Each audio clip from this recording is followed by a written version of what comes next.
پاکستانی فوج کے مطابق پشاور میں فضائیہ کے اڈے پر دہشت گردوں نے طلوع آفتاب سے قبل حملہ کیا۔ فوج کے ترجمان کے مطابق حملہ آور دو اطراف سے بڈبیر میں واقع فضائیہ کے کیمپ میں داخل ہوئے۔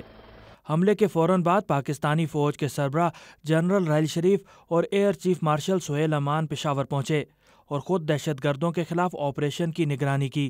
بعد ازاں وزیر اعظم نواز شریف بھی پشاور پہنچ گئے۔ پاکستان میں مختلف سیاسی جماعتوں سے تعلق رکھنے والے قانون سازوں نے اس مہلک حملے کی شدید مذمت کی۔ میں نے آج سینٹ میں بھی وارن کیا کہ یہ چیز ابھی بڑھے گی، اس لیے لا انفورسمنٹ ایجنسی کو اور ایکٹیو ہونا چاہیے۔ اگر ضرب عضب نہ ہوتی اور ہماری لا انفورسمنٹ ایجنسیز اتنی نہ ہوتی الرٹ، تو میں یہ سمجھتا ہوں کہ یہ جو انہوں نے وقت پہ ایکشن لیتے ہوئے ان سب کا خاتمہ کیا، شاید یہ نہ ہوتا۔ تو لہٰذا اس کو اور انہانس کرنے کی ضرورت ہے، اور انہانس اس طرح کرنے کی ضرورت ہے کہ پوری ملٹری لیڈرشپ اور پولیٹیکل ہیرارکی کو ایک بیٹھ کے ایک یونٹی کا مظاہرہ کرتے ہوئے ایک کامن جو اسٹریٹجی ہے وہ ہمیں ورک آؤٹ کرنی ہوگی۔ میں اب کیا آپ کو کہوں کہ ابھی تک تو ہم وہ پشاور کا جو اسکول کا ثانیہ وہی نہیں بھول چکے ہیں، اور ایک یہ دوسرا انسیڈنٹ آج ہوا ہے، تو میں یہ سمجھتا ہوں کہ یہ ایک کنٹینیوس فائٹ ہے اور یہ فائٹ چلتی رہے گی، یہ اتنی جلدی مکمل نہیں ہوگی۔ ان کی سوچ، ان کی فکر ابھی بھی باقی ہے۔ ہمیں اس پہ سیاستدانوں سے اپیل یہ ہے کہ وہ ایک پیچ پہ ہو جائے۔ اس چیز کو اگر کنڈم کرنا ہے تو سب کنڈم کرے۔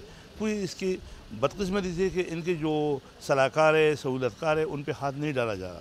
جو میں یہ سمجھتا ہوں کہ جب تک ان کی بیسوں کو ختم نہیں کیا ہو، جب تک ان کی سپورٹ کرنے والوں کو ختم نہیں کیا ہو، جب تک فنڈنگ کرنے والوں کو، اس کے چاہنے والا، اس کو پڑھنے دینے والا، آخر اس کے بعد یہ اسلحہ ویپن کہاں سے آ رہا ہے؟ آخر ان کے پاس یہ اسکیمیں، یہ فیسیلیٹیٹ کیسے ہو رہا ہے؟ ان کو فیسیلیٹیٹوں کو، ان کے سپورٹ والوں کو، سب کو سامنے لانا ہے، دنیا کے سامنے دکھانا ہے اور اس کو عبرتناک سزائیں دینی ہے۔ قانون سازوں کا کہنا تھا کہ خطے سے دہشت گردی کے مکمل خاتمے کے لیے پاکستان اور افغانستان کے درمیان قریبی تعاون ضروری ہے۔ طالبان چاہے پاکستان کے سائٹ پہ ہو یا افغانستان سائٹ پہ ہو، پاکستان اور افغانستان کو ساتھ کوآپریٹ کرنا پڑے گا۔ یہ ایک جو فائٹ ہے ہمیں دونوں اکٹھی کرنی پڑیں گی۔ یہ بلیم گیم نہ ہمارے لیے اچھا ہے نہ ان کے لیے اچھا ہے۔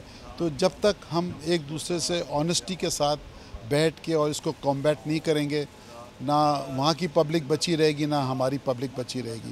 تو میں یہ سمجھتا ہوں کہ اس پہ ایک بہت براڈر انڈرسٹینڈنگ ہونی چاہیے between the government's intelligence services and the armed forces۔ جب تک افغانستان میں امن نہیں ہوگا تو پاکستان میں امن نہیں ہوگا، جب تک پاکستان میں امن نہیں ہوگا تو افغانستان میں نہیں ہوگا۔ دونوں ملکوں کو چاہیے کہ وہ آگے یکسو ہو جائے، ایک پیج پہ ہو جائے، گڈ اور بیڈ ختم کر کے ان کے خلاف کارروائی کرے۔ پاکستانی فوج کے مطابق فضائیہ کی تنصیب میں موجود تمام اسٹریٹجک اثاثہ جات بالکل محفوظ ہیں۔